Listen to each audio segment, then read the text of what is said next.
ইব্রাহিম আলাইহিস সালাম বলছেন, আল্লাহ কিয়ামতের দিনে আমার বাপকে তুমি জাহান্নামে দেবে, ঠিক আছে, কিন্তু লোকেরা যদি বলে ইব্রাহিম তোমার বাপকে জাহান্নামে নিয়ে যাচ্ছে দেখো, তাহলে সেদিন আমি মানুষের সামনে লজ্জা পাবো। হে আল্লাহ, আপনার কাছে আমার ফরিয়াদ, আমার বাপকে আপনি জাহান্নামে দিবেন, এটা তো ঠিক আছে, কিন্তু আমার বাপ এটা যাতে মানুষ না বুঝতে পারে তার একটা ব্যবস্থা করেন। ইব্রাহিম আলাইহিস সালামের বাপকে আল্লাহ রাব্বুল আলামিন তার চেহারাটা শুকরের চেহারা পরিণত করে দিবেন, তার গলায় আগুনের শিকল পরিয়ে বেদি লাগায় শেষরায় ফেরেশতারা নিয়ে যাবে, কিন্তু লোকেরা চিনবে না। ইব্রাহিম আলাইহিস সালাম ঠিকই চিনবে, সেটা হবে ইব্রাহিম আলাইহিস সালামের বাপ। সম্মানিত উপস্থিতি, একজন নবী আশঙ্কা করছে যে কিয়ামতের দিনে যাতে জাহান্নামে নিয়ে যাচ্ছে এমন কেউ যাতে আমার এত কাছের মানুষ এটা যাতে না বুঝতে পারে, এটা খুব একটা লজ্জার বিষয়। উপস্থিত মুসল্লি, আপনাকে আমি কি দিয়ে বোঝাই? আপনাকে সেদিন যখন সিডি অডিও ভিডিও সব দেখানো হবে, আল্লাহ রাব্বুল আলামিন কোরআন কারিমে অন্য একটি আয়াতে বলছেন, সেদিন আপনি কি বলবেন জানেন? আমি বলবো কখন তো তোরাবা, আল্লাহ এর চেয়ে মাটি হলেই তো ভালো হতো, মাটি হয়ে যেতাম, মানুষের যেমন ইচ্ছা তেমনি হেঁটে যেত, কোনো অসুবিধা ছিল না। কিন্তু মানুষ হয়ে আর এই লজ্জা আমি কি করে মুখ দেখায়? বিসমিল্লাহির রহমানির রহিম।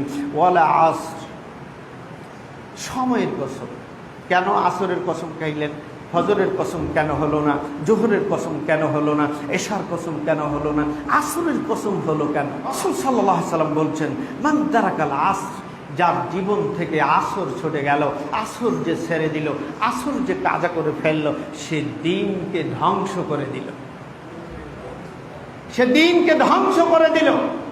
রাসূল সাল্লাল্লাহু আলাইহি সাল্লাম আসরের ব্যাপারে বলছেন যে আসরের সালাত যে পড়ল সে দিনকে, আল্লাহু আকবার, আল্লাহু আকবার। কেন? আসরের সময়ে আপনার সাথে ডিউটিরত যে ফেরেশতা, যাদেরকে আল্লাহ দিয়ে রেখেছেন কেরামান কাতিবিন, দুইজন সম্মানিত লেখক, যারা লিখে নেকির কাজ গুনার কাজ, যারা লিখে রাখে। কি করেন আপনি? সব লিখে, আপনি যা করেছেন জীবনে সব লিখে রাখে। কেন লিখে রাখে জানেন? আপনার বিচারের জন্য কোনো উকিল লাগবে না, আপনার বিচারের জন্য কোনো মাধ্যম লাগবে না, আপনার বিচারের জন্য কিয়ামতের মাঠে কাউকেই প্রয়োজন হবে না। আপনার ডায়েরিটা শুধু আপনাকে দিয়ে দেওয়া হবে, দিয়ে দেওয়ার পরে বলবেন এটা কিতাব, পড়ো তোমার এই কিতাব, এই ডায়েরি তুমি পড়ো। ডায়েরি পড়ে সেদিন আপনি বলবেন মা আলি হাদাল কিতাব, এটা কেমন কিতাব গো, লা ইউগাদিরু সাগীরানা ওয়ালা কাবীরানা, কোনো বড় গুনাহ বাদ পড়েনি, কোনো ছোট গুনাহ বাদ পড়েনি। বলেন তো হিসাব করতে কতক্ষণ লাগবে? বিচার করতে কতক্ষণ লাগবে? আল্লাহর লাগবে?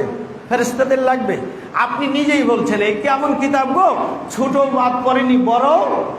শুধু খালি এটা লেখাই হয়নি গো, লেখাই হয়নি, সংরক্ষিত, একেবারে মাহফুজ, যেটা জীবনে কেউ ওখান থেকে আরিফেতে শুনতে পাবে না, আল্লাহ সেরকম সিডিতে রেকর্ড করে রেখেছে। শুধু রেকর্ডও না, অডিও না, শুধু ভিডিও করে রেখেছেন। আল্লাহ পাক এই পৃথিবী সৃষ্টির পর মানুষের জীবনে যত কাজ করেছে, মানুষ আসার সময়ে যত কাজ করেছে, শেষ সময় পর্যন্ত সব কিছু তার অডিও আছে, ভিডিও আছে, আপনি কোনটা চান? সবই রেডি। আল্লাহু আকবার। আল্লাহ সূরাতুল কাফে কোরআন কারীমে রব্বুল আলামিন বলছেন মা ইয়ালফিযু মিন কাউলিন ইল্লা লাদাইহি রাকীবুন আতীদ। শোনো, তোমার সব কিছু তোমার দুই জিহ্বার মাঝখান থেকে, ঠোঁটের মাঝখান দিয়ে, জিহ্বা দিয়ে যে কথাগুলো বের হয়, এমন কোনো কথা নাই যা আল্লাহ লিখে রাখেনি। সব সব লিখে রাখছে। আবার অপর আয়াতে বলছেন ফামান ইয়ামাল মিসকালা যাররাতিন খাইরা ইয়ারা ওয়া মান ইয়ামাল মিসকালা যাররাতিন শাররা ইয়ারা। কোন ছোট গুনাহ, কোনো খারাপ বাদ যায়নি, কোনো নেকিও বাদ যায়নি।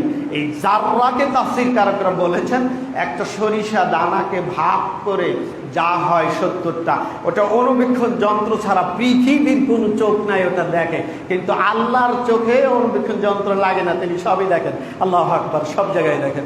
আর সম্মানিত উপস্থিতি, আপনার এতটুকু নেকিও অডিও আছে, ভিডিও আছে, অডিও আছে, ভিডিও আছে, সেটা দেখানো হবে, লেখাও আছে, কিতাব তো আছেই, আবার অডিও আছে, ভিডিও আছে।